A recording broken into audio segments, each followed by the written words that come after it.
Have you ever imagined that behind the majestic pyramids and immortal gods, ancient Egypt conceals sexual secrets so bizarre that they could completely alter your perspective on human history?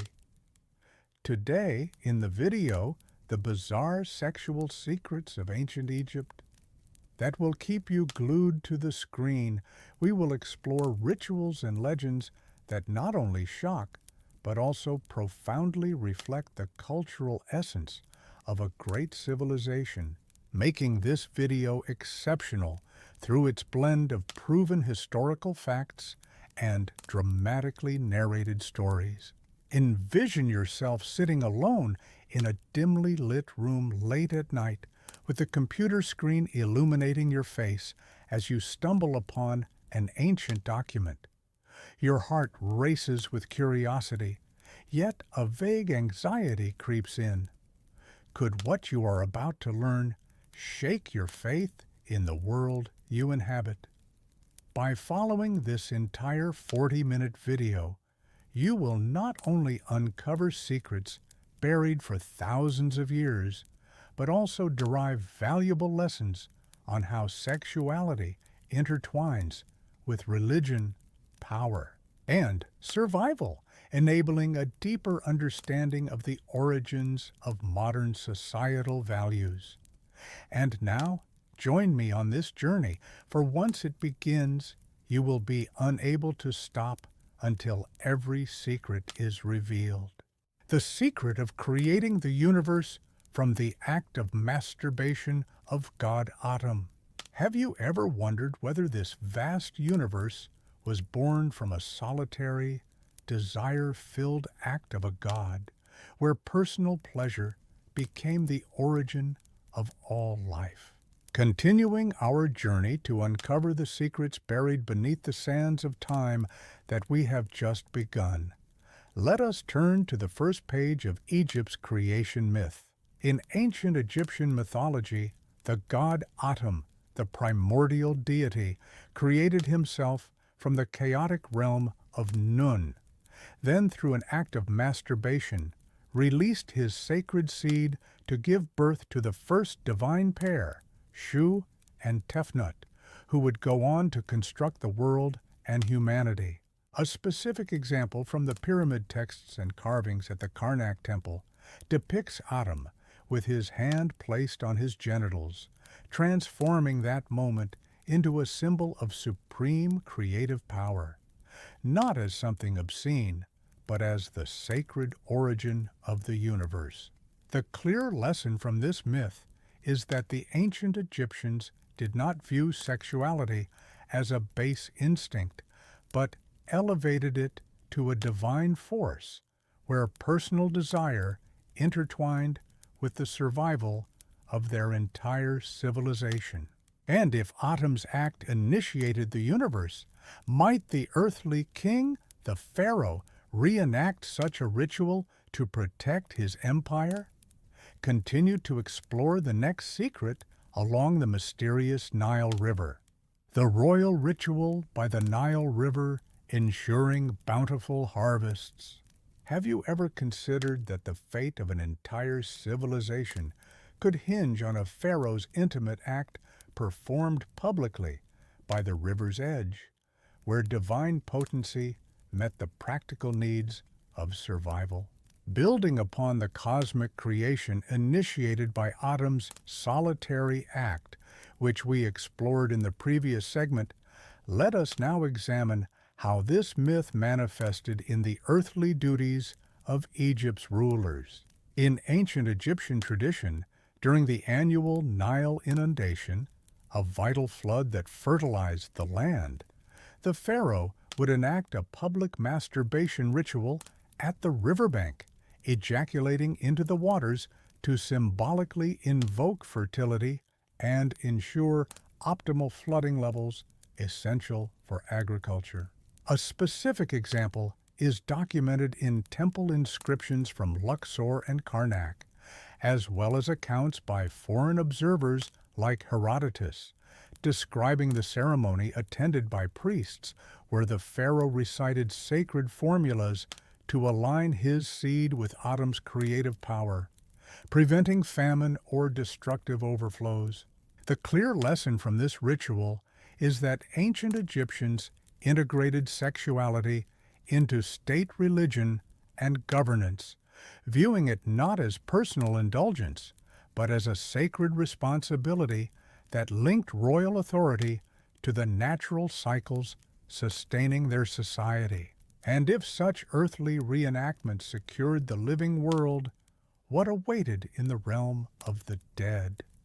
Let us proceed to uncover the eternal pleasures promised in the afterlife with the god Osiris. The eternal sexual life in the afterlife with the god Osiris. Have you ever pondered whether death truly ends all pleasures, or if ancient Egyptians envisioned an afterlife where resurrected bodies could indulge in eternal sexual fulfillment, complete with divine myths that blurred the line between mortality and ecstasy? Drawing from the pharaoh's earthly rituals that mirrored divine creation to sustain the living, as discussed previously, we now transition to how these beliefs extended into the realm of the deceased, ensuring that sexuality persisted beyond the grave.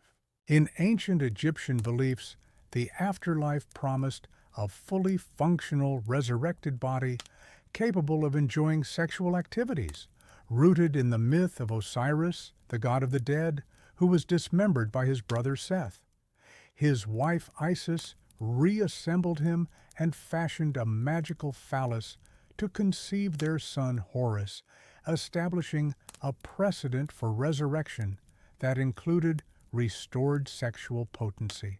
A specific example appears in the Book of the Dead and tomb paintings from the Valley of the Kings, alongside the Turin erotic papyrus, which illustrates various sexual positions anticipated in the afterlife, while archaeological evidence from mummified remains reveals artificial genitals preserved to equip the deceased for eternal pleasure. The clear lesson from these afterlife concepts is that ancient Egyptians viewed sexuality as an indispensable aspect of human existence, integral to both earthly survival and eternal paradise, reflecting a holistic integration of physical desires with spiritual continuity. And if the afterlife celebrated such intimate joys, how did the living honor fertility through public spectacles? Let us advance to reveal the vibrant rituals of the Min Festival. The Min Festival, with the giant phallus symbol and women exposing themselves. Have you ever envisioned a public festival where divine fertility is celebrated through explicit displays of sexual potency, transforming streets into arenas of ritualistic exposure that blend reverence with raw human desire, extending from the eternal intimate joys anticipated in the afterlife as we examined with Osiris? Let us now delve into how the living Egyptians channeled similar energies through vibrant communal celebrations honoring fertility gods. In ancient Egypt, the Festival of Min, dedicated to the god of fertility and sexual potency, depicted with an enormous erect phallus, served as a massive public event where priests paraded a life-sized statue of Min through the streets, its exaggerated phallus requiring dedicated bearers, while women along the route exposed themselves to absorb the god's procreative power, aiming to enhance fertility and attract blessings. A specific example is captured in temple reliefs at Luxor and Karnak, which illustrate the procession, the offering of lettuce symbolizing ejaculation due to its milky sap, and the release of bulls to spread virility, as noted by shocked foreign visitors like Herodotus, who contrasted it with more restrained Greek practices. The clear lesson from this festival is that ancient Egyptians embraced sexuality as a communal and divine gift essential for societal prosperity, fostering a culture where public expressions of eroticism reinforced religious and agricultural harmony rather than evoking shame. And if such exuberant celebrations promoted procreation, how did Egyptians balance this with practical control over reproduction? Let us move forward to examine their ingenious methods of contraception from unexpected natural sources. Ancient contraceptive methods from crocodile dung and honey. Have you ever imagined that a civilization obsessed with fertility and divine procreation would also pioneer bizarre yet ingenious ways to prevent pregnancy using everyday natural substances in recipes that blend medicine with ancient wisdom? Following the exuberant Min festival that celebrated unchecked fertility and communal desire, as we have just explored, let us now investigate how Egyptians pragmatically tempered this enthusiasm with sophisticated methods to control reproduction in daily life.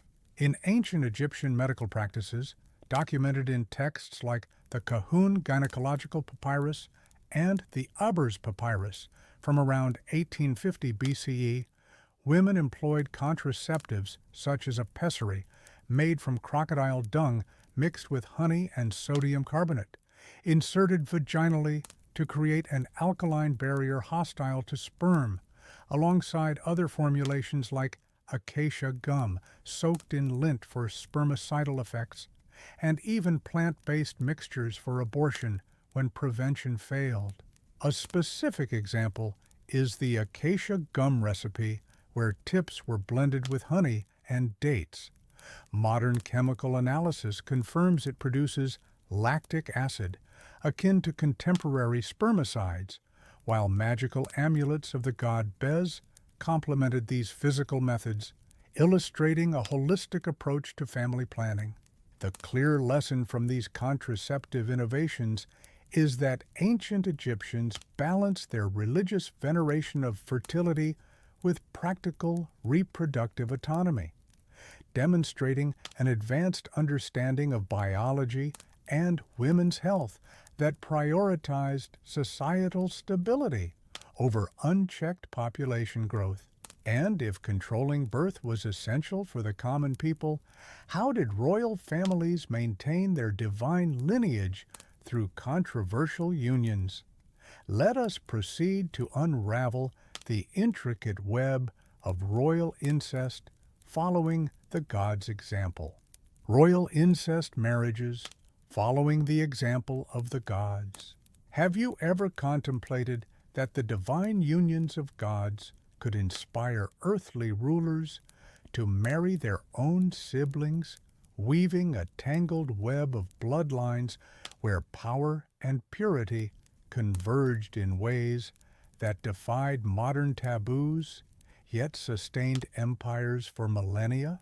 Shifting from the practical contraceptive methods that allowed Egyptians to manage reproduction amid their fertility cults, as we have seen, let us now explore how royal families elevated such control to a sacred tradition, mirroring celestial precedents to preserve their godly status.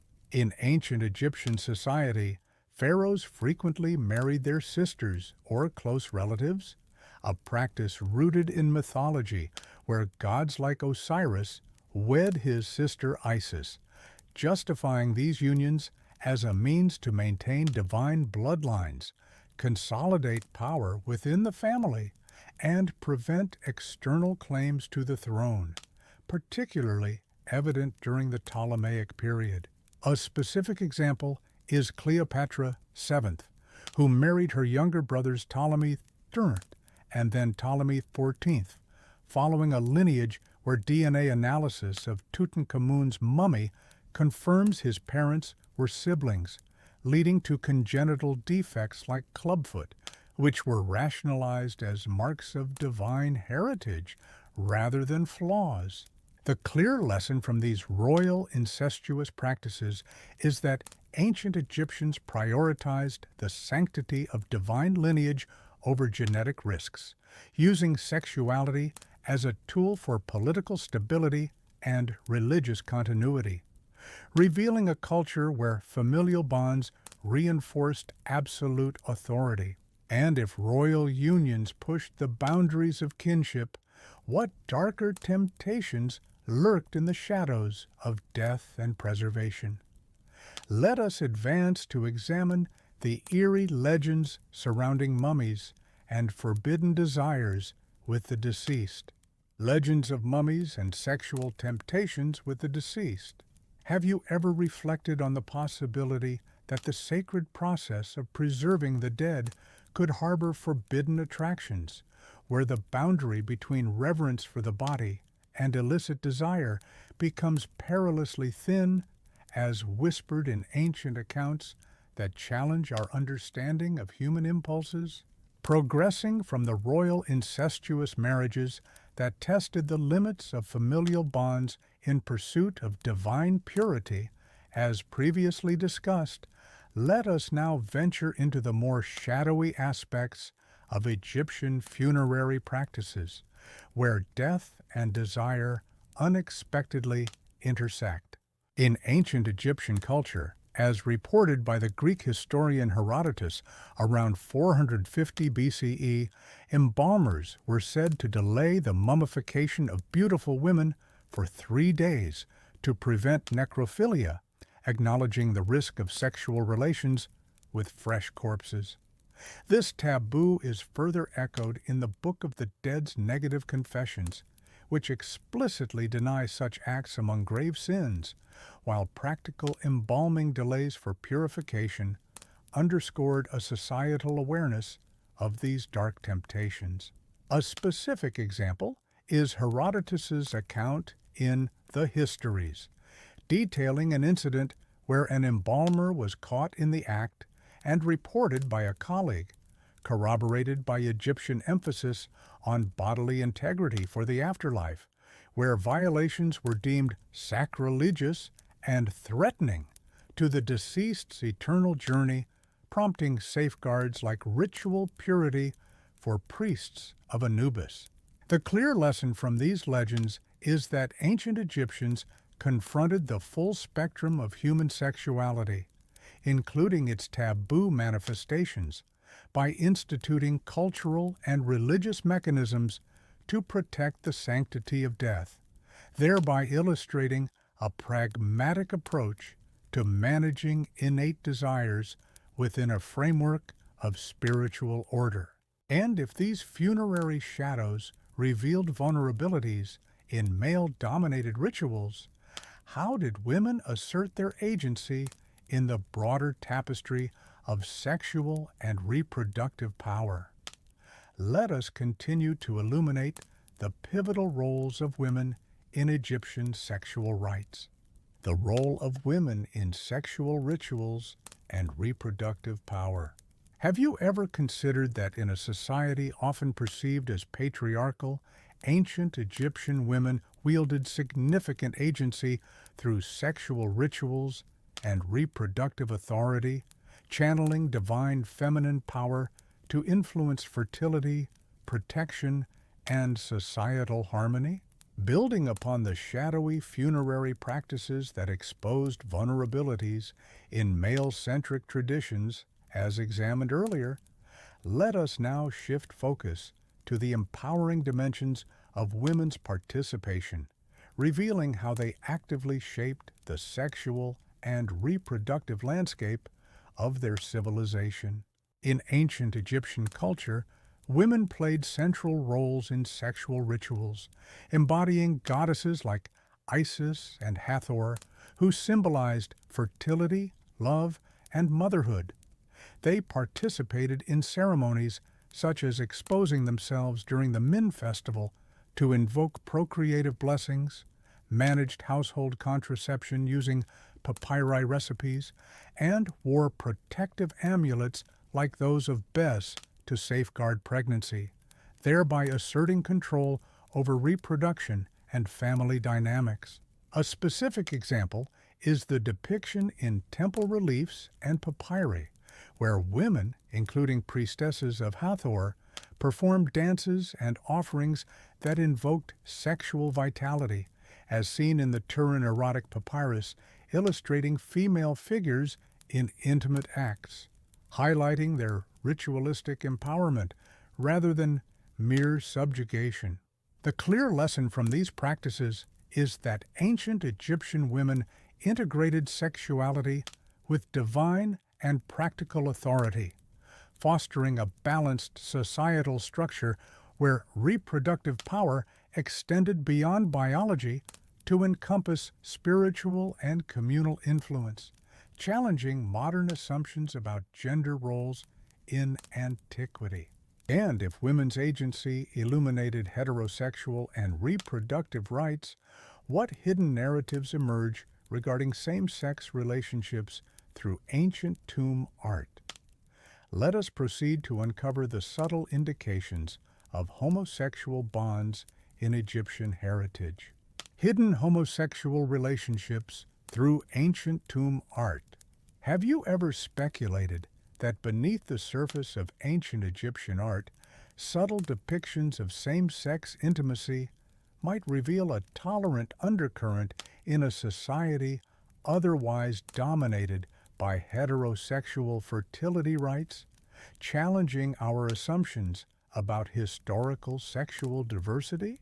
Advancing from the empowering roles women held in sexual and reproductive rituals as we have illuminated, let us now explore the more veiled expressions of affection that suggest homosexual bonds were acknowledged, albeit discreetly, within Egyptian cultural narratives. In ancient Egyptian records, evidence of same-sex relationships emerges indirectly through tomb art and inscriptions, where male pairs are portrayed with intimate gestures, typically reserved for heterosexual couples, implying a level of acceptance if such bonds remained private and did not disrupt societal norms centered on procreation.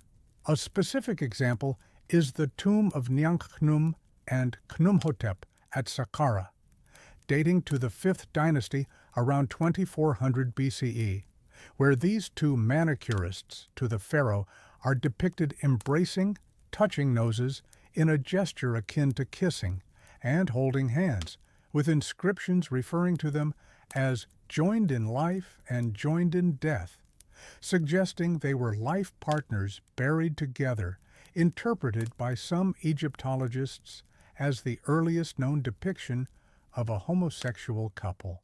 The clear lesson from these artistic representations is that ancient Egyptians accommodated a spectrum of sexual orientations within their worldview, provided they aligned with broader cultural values of harmony and continuity, thereby enriching our understanding of human relationships beyond rigid modern categorizations. And if these hidden bonds added layers to Egypt's sexual tapestry, how has this intricate legacy shaped contemporary perspectives on desire and society? Let us conclude our journey by examining the enduring influence of Egyptian sexuality on the modern world. The legacy of Egyptian sexuality influencing the modern world.